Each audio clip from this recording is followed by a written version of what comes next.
One of the first memories I have of my interest in fairness and equal treatment for men and women came through watching Wimbledon tennis as a child. I didn't understand it even then why women were required to play fewer sets than men, but were paid almost the same. The Wimbledon prize money in 1980, for example, was £20,000 for men and £18,000 for women.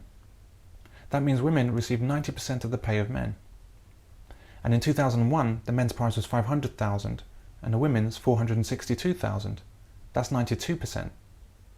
But women play only 2/3 of the number of sets that men play. So I didn't understand why their prize money was so similar to men's.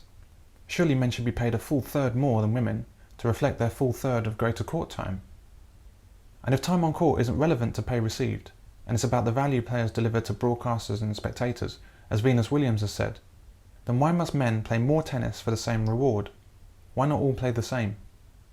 In 2007, Wimbledon decided to pay men and women equally, largely due to Venus Williams' complaint about women being treated as second class by receiving less prize money. But that's obviously not true, because she left out the most significant point of all, the point that seems to have been entirely ignored. Women actually received more money than men per game played. By only playing 2/3, 66% of the tennis that men played, yet receiving 90% of the prize money earned by men, women had already been receiving a far higher rate of pay than men in professional tennis. So what Venus Williams was actually arguing for was even more money for women compared to men.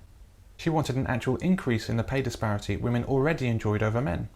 Not fairness, not equality, just more for women. Williams said that women players would be happy to play 5 sets in Grand Slam tournaments.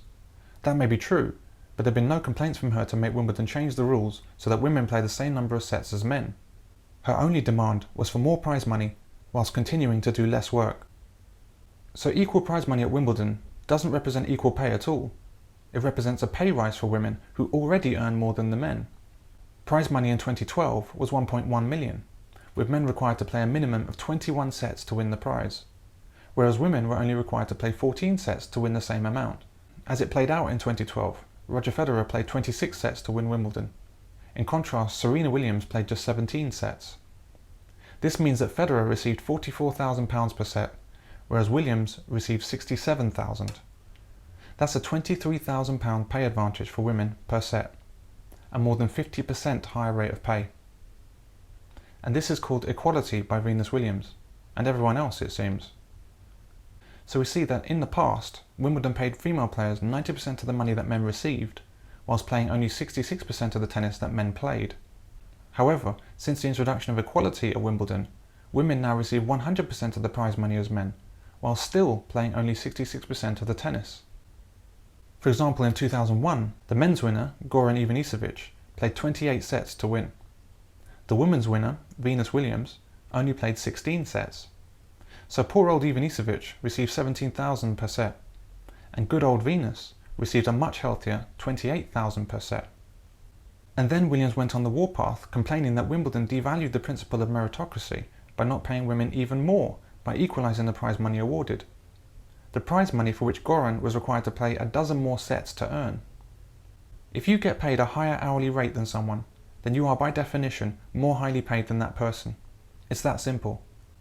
If you're a plumber and work 5 hours for £100, and the plumber next to you works 8 hours for £110, that's not grounds for complaint. That's grounds for enjoying your higher rate of pay. If you were fortunate enough to work part-time hours and receive almost full-time pay, would it occur to you to demand more money? And would it ever even enter your head to base this demand on the fact that you are only earning 92% of the salary of a full-time worker for 66% of the work? Wouldn't you actually expect the full-timer to be the one complaining? Women played less tennis than men, got paid more money for the tennis they did play, and yet they still called it unfair against women. You couldn't make it up.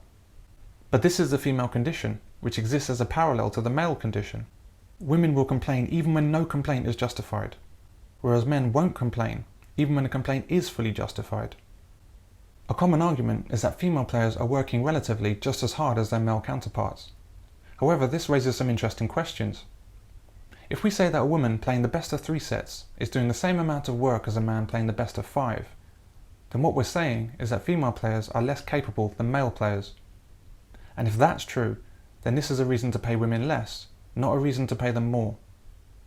And if it's fair as it stands, with women paid the same prize money as men despite playing less tennis, if that's currently fair, then why would Venus Williams say that women would be happy to play 5 sets? Wouldn't that then make it unfair for women? Wouldn't the complaint then be that women were being required to work harder than men for the same pay? Does female logic become any more incomprehensible than this? More to the point, does our support for this kind of thinking make any sense? The reason Venus Williams won this argument is the same reason that women win virtually any argument where they claim sex discrimination, even when it's demonstrably false. No one feels able to speak out against the claims because of a fear of what they might be accused of.